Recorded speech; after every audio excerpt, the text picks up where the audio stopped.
नमस्कार, देश की बात में हाजिर हैं। तो जिस तरह से अभी खबर आई है, प्रधानमंत्री नरेंद्र मोदी ने आज शाम 8 बजे एक बैठक बुलाई है। प्रधानमंत्री मोदी समीक्षा करेंगे संक्रमण का जो फैलाव है जिस तरह से हो रहा है।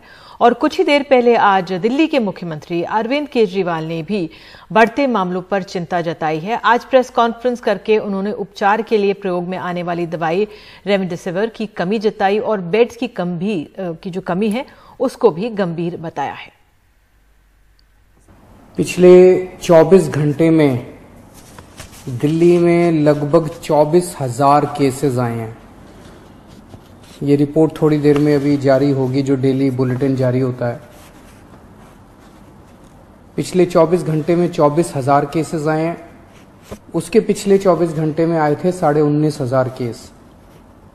तो आप देख सकते हो कि एक ही दिन के अंदर केसेस 19,500 से बढ़ के 24,000 हो गए हैं। पॉजिटिविटी रेट 24% से ज़्यादा हो गया है। तो स्थिति काफ़ी गंभीर है, चिंताजनक है। अब दिल्ली के अंदर ऑक्सीजन की कमी होने लगी है, रेमडेसिविर की कमी होने लगी है। बेड्स बहुत तेजी के साथ, जो ऑक्सीजन बेड्स हैं, जो आईसीयू बेड्स हैं, बहुत तेजी के साथ खत्म होते जा रहे हैं। लेकिन आपकी सरकार पूरी कोशिश कर रही है कि बेड्स को और ज्यादा से ज्यादा बढ़ाया जाए। पिछले कुछ दिनों में हमने कई कदम उठाए जिसकी वजह से बेड्स को काफी ज्यादा बढ़ाया गया। और हमारा इस वक्त सबसे मेन मकसद है, इसमें सबसे ज्यादा जरूरी हो जाता है कि मरीज को ऑक्सीजन की जरूरत होती है। तो हम जितने ज्यादा से ज्यादा बेड्स क्रिएट कर रहे हैं, हम कोशिश कर रहे हैं कि उनको ऑक्सीजन बेड्स बनाया जाए ताकि एक लेवल के सीरियस मरीजों को उसके ऊपर इलाज किया जा सके। अगले 2-4 दिन के अंदर मैं उम्मीद करता हूं कि 6,000 बेड्स और हम इस पूरे सिस्टम के अंदर ऐड करने में सक्षम होंगे। अभी थोड़ी देर पहले मैंने डॉक्टर हर्षवर्धन साहब से फोन पे बात की और उनसे मैंने निवेदन किया। ये तीनों चीजें मैंने उनसे मांगी, चारों चीजें। एक तो मैंने उनसे निवेदन किया कि दिल्ली के अंदर बेड्स की बड़ी मात्रा में कमी हो रही है। केंद्र सरकार के लगभग 10,000 बेड्स हैं दिल्ली में। इसमें से कम 50% बेड्स कोरोना के लिए रिजर्व किए जाएं। तो एकदम से 3-4 हजार बेड्स एक्स्ट्रा कोरोना के मरीजों को मिल सकते हैं। दूसरा, उनको मैंने बताया कि किस तरह से दिल्ली के अंदर ऑक्सीजन की कमी हो रही है। अगर ऑक्सीजन की तुरंत सप्लाई दिल्ली में की जाए, और प्राइवेट हॉस्पिटल्स में आज मुझे बताया गया है कि ज़्यादा कमी हो रही है, तो अगर ऑक्सीजन की सप्लाई तुरंत करवा दी जाए। और तीसरा, मैंने उनको बताया कि रेमडेसिविर और टोसिलिजुमैब की काफ़ी किल्लत हो रही है, अगर वो मुहैया कराई जा सके। हमारे साथ हमारे सहयोगी शरद शर्मा मौजूद हैं। शरद, जो दिल्ली के मुख्यमंत्री को ये प्रेस कॉन्फ्रेंस कर इन चीजों की कमी के बारे में बताना पड़ा है, ये जाहिर तौर पर जो स्थिति है खराब होती जा रही है दिल्ली में, क्या कुछ आभास हो रहा है? दिल्ली की जमीनी स्थिति कैसी है? क्योंकि एक समय मुख्यमंत्री आश्वस्त थे कि इंतजाम हो रहे हैं।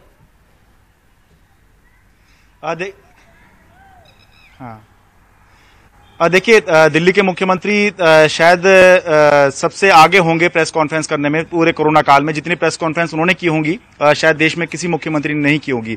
लेकिन अभी तक की जो उनकी प्रेस कॉन्फ्रेंस होती थी उसमें वो ये बताते थे कि अगर मामले बढ़ भी रहे हैं तो हिम्मत बताते थे और बताते थे कि चिंता की बात नहीं है क्योंकि सरकार काम कर रही है। लेकिन आज की जो प्रेस कॉन्फ्रेंस है वो ये संकेत दे रही है, वो इंडिकेट कर रहे हैं अपनी बातों में कि अगर हालात नहीं सुधरे तो और कोई सरकार के पास विकल्प नहीं बचेगा, क्योंकि बहुत तेजी के साथ दिल्ली में बेड्स की संख्या भी, जो बेड्स हैं वो भी बढ़ते चले आ रहे हैं। और ऐसा पहली बार हमने सुना है कि देश की राजधानी दिल्ली में, जहां दिल्ली ही नहीं, देश ही नहीं बल्कि दुनिया से मरीज आते हैं अपना इलाज कराने के लिए, वहां पर ऑक्सीजन की कमी हो गई है। जाहिर सी बात है, जब इतने बड़े पैमाने पर केस आएंगे तो आपके पास जो रिसोर्सेज हैं वो कम पड़ जाएंगे। और दिल्ली की मैं आपको बात बताऊं तो इस साल पहले 3 महीनों में, जनवरी, फरवरी, मार्च में कुल मिलाकर ही दिल्ली के अंदर जो केस आए थे कोरोना के, वो थे 37,000। लेकिन इस महीने में 17 दिनों के अंदर 1,65,000 केस आ चुके हैं। तो सरकार जो कोशिश भी कर रही है उसके अंदर प्रैक्टिकल समस्या ये आ रही है, जैसे अभी मुख्यमंत्री कह रहे हैं कि अगर केंद्र सरकार बेड्स दे दे तो हमें 3-4 हजार बेड्स मिल जाएंगे, लेकिन दिक्कत ये आती है कि केंद्र सरकार अगर दे भी देती है तो उस पर जो मरीज होते हैं उनको आप एक झटके में जो है डिस्चार्ज नहीं कर सकते हैं, समय लगता है वो बेड्स आपको मिलने में। लेकिन जो संक्रमण के केस बढ़ रहे हैं वो बहुत तेजी से बढ़ रहे हैं और सिस्टम जो है उसको रिस्पॉन्ड नहीं कर पा रहा है। और इसीलिए जो अभी आभास हो रहा है वो ये है कि अगर हालात नहीं सुधरते हैं तो अगले 2-3 दिन के अंदर जो है दिल्ली के अंदर लॉकडाउन की संभावना को भी आप नहीं नकार सकते हैं। भले ही मुख्यमंत्री ये कहें कि वो लॉकडाउन के खिलाफ हैं, लेकिन यही एकमात्र विकल्प बचेगा अगर यही हालात बने रहे तो। बिल्कुल, वाकई में शरद, धन्यवाद आपका जो हालात की गंभीरता को हमें बताने के लिए। तो दिल्ली में हालात खराब हैं, आसपास के राज्यों में, देश भर में हालात खराब है। उत्तर प्रदेश से देखिए अहम खबर है। उत्तर प्रदेश के मंत्री ब्रजेश पाठक के बाद अब बीजेपी के ही राज्यसभा के सांसद अनिल अग्रवाल ने गाजियाबाद में कोविड के बेड के कम होने की शिकायत अपने ही सरकार से की है। उत्तर प्रदेश सरकार को पत्र लिखकर कहा है कि दिल्ली के नजदीक होने के चलते गाजियाबाद में बेड की संख्या कम है। डीआरडीओ की मदद से गाजियाबाद में अस्थायी अस्पताल बनाने की मांग भी उन्होंने की है। गाजियाबाद में 2600 सक्रिय कोविड के मरीज हैं, जबकि यहां कोविड के बेड करीब 1850 ही हैं। कोविड-19 के बढ़ते हुए प्रकोप के कारण मेरे द्वारा माननीय मुख्यमंत्री श्री योगी आदित्यनाथ जी उत्तर प्रदेश एवं भारत सरकार के रक्षा मंत्री माननीय आदरणीय श्री राजनाथ सिंह जी को पत्र लिख के ये रिक्वेस्ट की है कि गाजियाबाद चूँकि दिल्ली के बराबर में है, यहाँ संक्रमण तेजी से बढ़ रहा है, यहाँ अस्थायी हॉस्पिटल अथवा जो हमारे बैंकेट हॉल या हॉल्स हैं उनमें व्यवस्था कराई जाए ताकि गाजियाबाद की जनता इस संक्रमण से लड़ाई लड़ सके। बिल्कुल, और हमारे सहयोगी रवीश रंजन हमारे साथ मौजूद है। रवीश, जो गाजियाबाद की स्थिति और अहम यह है कि अब बीजेपी के ही नेता और मंत्री ये अपनी बात जो कमियां महसूस कर रहे हैं वो खुलकर अब बोल रहे हैं, किस तरह से देख रहे हैं आप स्थितियों को वहां पर? आज देखिए, बीजेपी के सांसद ने 2 दिन में 2 चिट्ठियां लिखी हैं। 16 तारीख को जो यूपी के मुख्यमंत्री हैं उनको पत्र लिखा और आज 17 तारीख को राजनाथ सिंह को पत्र लिखकर ये उनसे गुहार लगाई है कि सेना को बोलिए कि अस्थायी जो है वो हॉस्पिटल गाजियाबाद के अंदर बनाया जाए। तो इससे आप समझ सकते हैं कि वो खुद गाजियाबाद में रहते हैं, कविनगर में रहते हैं, और यही वजह है कि गाजियाबाद में लगातार जो है 16 तारीख को गाजियाबाद में एक ही दिन में 590 केसेज आए थे संक्रमण के कोरोना के, जबकि 100-125 केस आमतौर पर वहां पर आते थे। तो इसी चीजों को लेकर वो ज्यादा परेशान है कि अगर गाजियाबाद में इसी तरीके से संक्रमण बढ़ेगा तो आने वाले दिनों में गाजियाबाद में बेड नहीं मिल पाएगा, क्योंकि गाजियाबाद की आबादी है 20 लाख और जबकि वहां पर तकरीबन 1850 के करीब में कोविड के बेड है। तो ऐसे में आप समझ सकते हैं कि आने वाले दिनों में भारी परेशानी होगी। और ये आप देखिए कि सरकारी हॉस्पिटल में कोविड के बेड मात्र 550 के करीब में है। तो अगर कोई गरीब आदमी को कोविड होता है तो उसके लिए सरकारी हॉस्पिटल में चिकित्सा कराना जो है वो बेहद ही मुश्किल होगा, क्योंकि बेड नहीं है। तो इसी के वजह से जो है वो पहले ब्रजेश पाठक ने लखनऊ के हालात पर चिंता जताई और अब राज्यसभा के सांसद गाजियाबाद के हालात पर चिंता जता रहे हैं, क्योंकि उन्हें लग रहा है कि अगर आने वाले समय में अस्थायी हॉस्पिटल नहीं बने तो स्थिति बहुत भयानक हो सकती है, क्योंकि लगातार जो है वो तकरीबन 300 से ज्यादा मामले कोविड के गाजियाबाद में निकल रहे हैं। तो अब प्रशासन को इस ओर ध्यान देने की जरूरत है। आज भी हमने देखा कि मोर्चरी के बाहर तमाम सारे शव रखे हुए थे, वेटिंग में तमाम सारे शव हैं। तो ऐसे में हालात स्थिति बहुत अच्छी नहीं है, क्योंकि बिल्कुल दिल्ली से करीब में है और दिल्ली के तमाम सारे लोग जो है वो गाजियाबाद में रहते हैं। तो ऐसे में अगर गाजियाबाद में अच्छी जो है वो स्वास्थ्य सेवाएं नहीं रखी गई कोविड के मुतल्लिक तो बहुत ही चिंताजनक हालात बनने वाले आने वाले समय में। रवीश, बहुत बहुत शुक्रिया इस जानकारी के लिए। और आपको बता दें कि कांग्रेस की नेत्री प्रियंका गांधी ने भी उत्तर प्रदेश सरकार से सभी जिलों में बेहतर इंतजाम करने की मांग की है। उत्तर प्रदेश में कोरोना महामारी की वजह से स्थिति बहुत ही ज्यादा बिगड़ रही है। हर तरफ से खबरें आ रही हैं, बेड्स की कमी है, ऑक्सीजन की कमी है, दवाइयों की कमी। उत्तर प्रदेश सरकार का धर्म है कि वह समस्या बढ़ाने के बजाय और आंकड़ों को छुपाने के बजाय समस्या को सुलझाने की कोशिश करे और सच्चाई सामने लाए। 22 करोड़ लोगों में से सिर्फ 85 लाख लोगों को वैक्सीन लगी है। आपको रेमडेसिविर के एडमिनिस्ट्रेशन से पहले डीएम के पास जाके स्लिप लेने की जरूरत है। बेड्स उपलब्ध नहीं है, ऑक्सीजन उपलब्ध नहीं। हिंदुस्तान दुनिया का सबसे बड़ा वैक्सीन मैन्युफैक्चरर है, लेकिन हिंदुस्तान में ही कमी हो रही है। मैं आग्रह करना चाहती हूँ उत्तर प्रदेश सरकार से कि आपका प्रशासन आक्रामक होने के बजाय संवेदनशील बन जाए। कांग्रेस पार्टी की उत्तर प्रदेश सरकार के साथ राजनीतिक मतभेद हो सकती है, वो तो है ही और हमेशा रहेगी, लेकिन इस समय मैं कहना चाहती हूँ कि हम सब एक साथ खड़े हैं। तो देश में हर रोज कोरोना के 2 लाख से ज्यादा मामले सामने आ रहे हैं। रेमडेसिविर की कमी तो है ही, कोरोना के इलाज में अहम दूसरी दवाइयां भी नहीं मिल पा रही हैं। लोग फैबीफ्लू और इवरमेक्टिन जैसी दवाइयों के लिए भी दर-दर भटक रहे हैं। देश में हर रोज 2 लाख से ज्यादा कोरोना के नए मामले सामने आ रहे हैं, और वो भी तब जब टेस्ट रिपोर्ट्स लेट आ रही हैं और सही समय पर लोगों के टेस्ट नहीं हो पा रहे हैं। हर रोज अब 1000 से ज्यादा लोगों की मौत हो रही है। तो हमने अभी सुना होगा, लगातार आप सोशल मीडिया पे देख रहे होंगे कि जो रेमडेसिविर इंजेक्शन है उसकी कमी हो रही है। लोग सोशल मीडिया पर मांगते फिर रहे हैं मदद। सिप्ला के हेल्पलाइन नंबर दिए गए हैं, तब भी रेमडेसिविर इंजेक्शनों का इंतजाम नहीं हो पा रहा है। लेकिन और भी दवाइयां हैं जो कोरोना से लड़ने के लिए जरूरी होती हैं, जिनको डॉक्टर्स प्रिस्क्राइब कर रहे हैं। अब उनकी भी मार्केट में जबरदस्त शॉर्टेज हो गई है। जैसे फैबीफ्लू जो दवा है, आइवरमेक्टिन दवा है। इस वक्त हम एम्स के पास एक मेडिकल स्टोर में हैं, और यहाँ पर हमने कई मेडिकल स्टोर्स में जाके पूछा है, वहाँ पर फैबीफ्लू, आइवरमेक्टिन जैसी दवाइयाँ नहीं हैं। और कहते हैं यहाँ पर दिल्ली में लोग कि अगर कोई दवाइयाँ नहीं मिले तो एम्स के पास जाके पूछ ले, वहाँ पर दवाइयाँ मिल जाती हैं। हम यहाँ पर जो केमिस्ट शॉप है उनसे बात करते हैं। सर, आपका नाम क्या है? बेटा मेरा नाम सुजीत है। सुजीत जी, फैबीफ्लू कब से नहीं है आपके पास? मेरे पास लगभग 15-20 दिन से शॉर्ट चल रहा है इसका। 15-20 दिन से जो पर्चे आ रहे हैं ना, उसके बाद मेरे पास क्या डिस्ट्रीब्यूटर के पास भी नहीं है, तो इस हिसाब से हम आगे किसी को दे नहीं पा रहे हैं। अच्छा सर, हाँ एक्चुअली मैं इसमें फैबीफ्लू ही नहीं, फैबीफ्लू से रिलेटेड जितने भी फैविपिराविर है तो इधर सपोर्ट दे दो फैबीफ्लू का। बहुत सर अभी हम इसी के बारे में। सर, आप फैबीफ्लू लेने आए हैं? हाँ बेटा, मेरी बात सुनो। मैं सुबह से घूम रहा हूँ, सुबह से।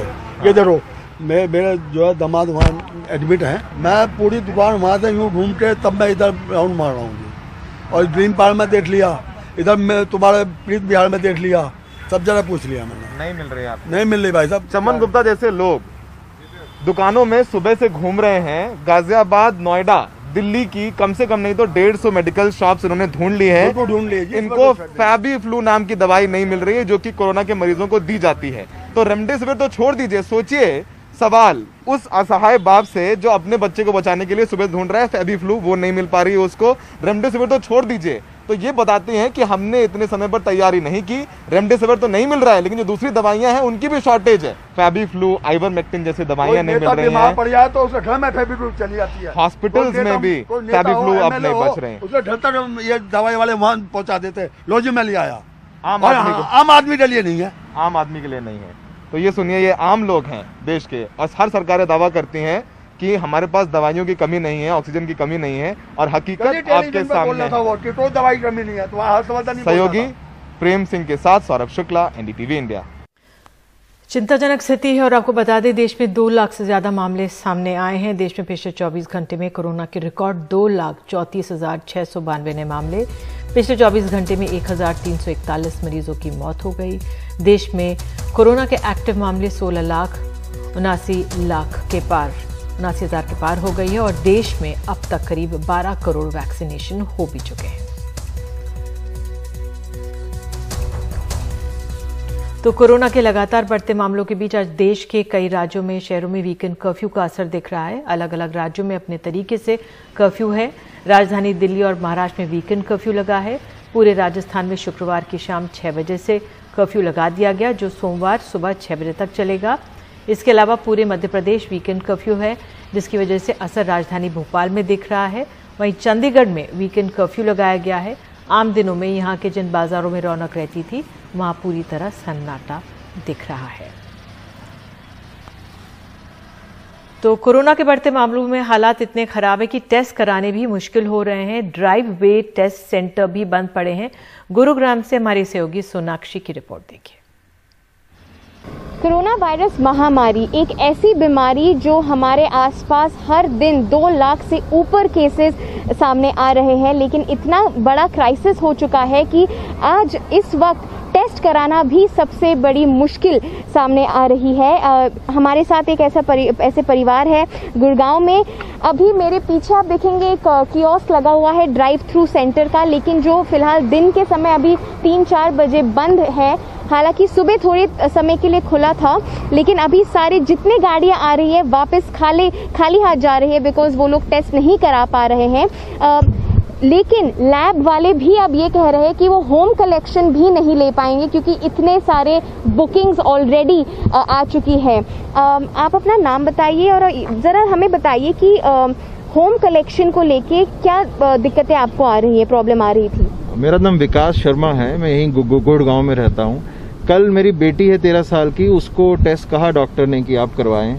तो मैंने फ़ोन किया कई 3-4 जो जैसे पिकअप करते हैं नॉर्मली लैब, तो सबने कहा हमने पिकअप बंद किया हुआ 4-5 दिन से, क्योंकि हम लैब में मतलब हो नहीं पा रहा है, बड़ा बैकलॉग है। तो फिर हमने 2-3 जगह आसपास देखा तो एक क्लिनिक था टेस्टिंग सेंटर, वहाँ बहुत बड़ी लाइनअप थी। इतनी भीड़ थी कि ऐसा लगा कि वहाँ जाएं तो पता नहीं टाइम भी कब आना है और कोरोना हो ही ना जाए, चाहे ना भी हो। फिर हम यहाँ आए वॉक इन थ्रू पे, तो यहाँ 4.5 घंटे की वेटिंग थी। हम गाड़ी में बैठे रहे, टेस्ट करवाया, कल 4 बजे हुआ, अभी 4 ही बज रहे हैं शायद। तो अभी तक ना कोई मैसेज आया, SMS, ना उनकी ऑनलाइन रिपोर्ट है। तो मैं यहाँ फिजिकली आया देखने की शायद कोई हो तो मुझे इन्फॉर्मेशन दे। कॉल सेंटर भी फ़ोन करते हैं तो वो मतलब ले नहीं रहे हैं कॉल्स, की हमारी कॉल्स बहुत हैं। तो बेसिकली अभी तक भी हमें रिजल्ट नहीं पता और हम चिंता में हैं। और बच्चे को भी आइसोलेट किया हुआ है क्योंकि पता नहीं अगर है तो भाई बाकी सबको घर में ना हो। तो ये काफ़ी प्रॉब्लम आ रही है टेस्ट करने में, इजीली रिजल्ट नहीं आ रहा और पता भी नहीं चल रहा है। Thank you sir. स्थिति बहुत ही गंभीर है इस वक्त कोरोना वायरस को लेके। जैसे कि आपने देखा इनकी बेटी जो है आइसोलेट किया है, उनको चिंतित है, जायज़ सी बात है, पिता है बेटी के, लेकिन इनको चिंता इस बात की भी है कि टेस्ट का रिजल्ट 24 घंटे से ऊपर हो गया है, अभी तक रिजल्ट उनको नहीं पता, जबकि बच्ची आइसोलेशन में है। यहाँ पे खुद आए हुए हैं रिजल्ट लेने, फिर भी आप देख रहे हैं कियोस्क बंद है। तो जैसे कि आप देख सकते हैं इतनी बड़ी बीमारी को लेके हम इतने चिंतित हैं, लेकिन सवाल ये है कि इतना क्राइसिस होने के बावजूद भी एक टेस्ट कराने में 2 से 3 दिन लग रहे हैं मिनिमम। गुड़गांव में कैमरा पर्सन पवन कुमार के साथ सोनाक्षी चक्रवर्ती, NDTV के लिए। और महाराष्ट्र के नांदेड़ में कोरोना के खौफ के चलते अब गांव वाले जानवरों को भी मास्क पहना रहे हैं। ये तस्वीरें आदिवासी बहुल दत्ता मंजरी गांव की हैं, जहां गांव वालों ने बकरियों को मास्क पहना दिया है। किसानों का कहना है कि जंगल में जानवरों का मास्क निकाल देते हैं, लेकिन गांव लौटकर फिर से उन्हें पहना देते हैं।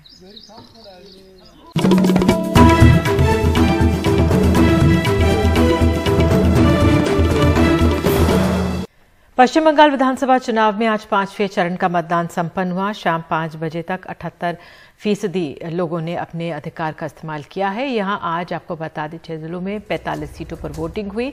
बंगाल में अब तक 4 चरणों में 135 सीटों पर मतदान हो चुका है। आज 319 उम्मीदवारों की किस्मत का फैसला होना है। मतदान का आज का चरण तृणमूल कांग्रेस और बीजेपी के लिए बेहद अहम है।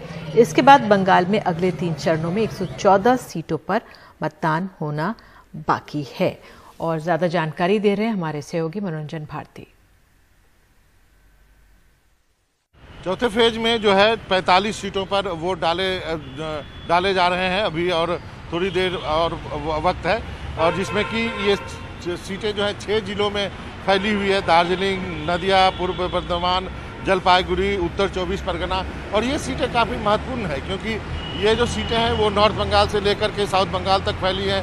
नॉर्थ बंगाल जैसा आप जानते हैं कि किस ढंग से लोकसभा चुनाव 2019 में बीजेपी ने काफ़ी अच्छा किया था, और यहाँ पर यदि तृणमूल कांग्रेस को अच्छी टक्कर देनी पड़ेगी बीजेपी को, वरना उनके लिए मुश्किल हो जाएगी। यदि ममता बनर्जी को तीसरी बार मुख्यमंत्री बनना है तो इन सीटों पर उनको अपना कब्जा वापस लेना होगा बीजेपी से, क्योंकि 2019 के विधानसभा लोकसभा चुनाव के अनुसार इनमें से अधिकतर सीटें जो है वो बीजेपी के कब्जे की दिखा रही थी, मतलब बीजेपी को यहाँ पर बढ़त थी। और इसके अलावा जो है कई ऐसे भी चीज़ है, प्रोटोकॉल है जो फॉलो किए जाने हैं। जैसे कि कोरोना की वजह से 2 कैंडिडेट्स की मौत हो चुकी हैं। कोरोना प्रोटोकॉल को लेकर के इलेक्शन कमीशन ने कहा है कि शाम के 7 बजे से लेकर के सुबह के 10 बजे तक प्रचार नहीं होगा। अब पश्चिम बंगाल में इस वक्त प्रचार शाम में नहीं होगा तो कब होगा, क्योंकि दिन में बहुत तेज़ गर्मी होती है। इसके बावजूद आज जो मैंने देखा वो अपने आप में मेरे अभी तक के रिपोर्टिंग करियर में सबसे अचरज वाली चीज़ थी। आज महिलाओं को मैंने देखा, करीब आधे किलोमीटर से लंबी लाइन महिलाओं की लगी हुई थी वोटिंग के लिए। और जब मैंने उनसे बात की, उन्होंने कहा हम वोट डाल के जाएंगे। किसी ने कहा कि हमने खाना नहीं बनाया है, किसी ने कहा हम छोटे छोटे बच्चे छोड़ कर आए हैं। तो ये जो महिलाओं का निकलना है, ये एक साइलेंट वोटर है जिसकी चर्चा नहीं होती है ज़्यादा। और ये साइलेंट वोटर जिस तरफ जाएगा निश्चित रूप से सत्ता जो है उनकी ही होगी। और इतनी बड़ी संख्या में, वैसे बंगाल में कहा जाता है कि महिलाएं खूब निकलती हैं, 80% से ज़्यादा पोलिंग होती है, आधी हैं महिलाएं और पुरुष करीब यहाँ पे। तो ये एक बड़ी अच्छी चीज़ इस बार के चुनाव में देखने को मिली है, महिलाओं का निकलना। और ममता बनर्जी का जो की रणनीति है, अधिकतर महिला, अधिकतर अल्पसंख्यक और थोड़े से अन्य वोट, ये उनका विनिंग फार्मूला है। देखते हैं कि वो इस विनिंग फार्मूला को पाने में कामयाब होती हैं या नहीं है। कैमरामैन राकेश के साथ मनोज भारती, एनडीटीवी इंडिया की। और अब खबर बिहार से जुड़ी हुई। लालू प्रसाद यादव को जमानत मिल गई है। जेल से छूटेंगे लालू प्रसाद यादव। चारा घोटाला मामले के दुमका ट्रेजरी केस में उनको बेल मिल गई है। झारखंड हाईकोर्ट से लालू यादव को जमानत मिली है। फिलहाल दिल्ली के all India institute of medical sciences में भर्ती हैं, लेकिन रांची जेल में सेहत बिगड़ने के बाद उनको यहाँ पर लाया गया था।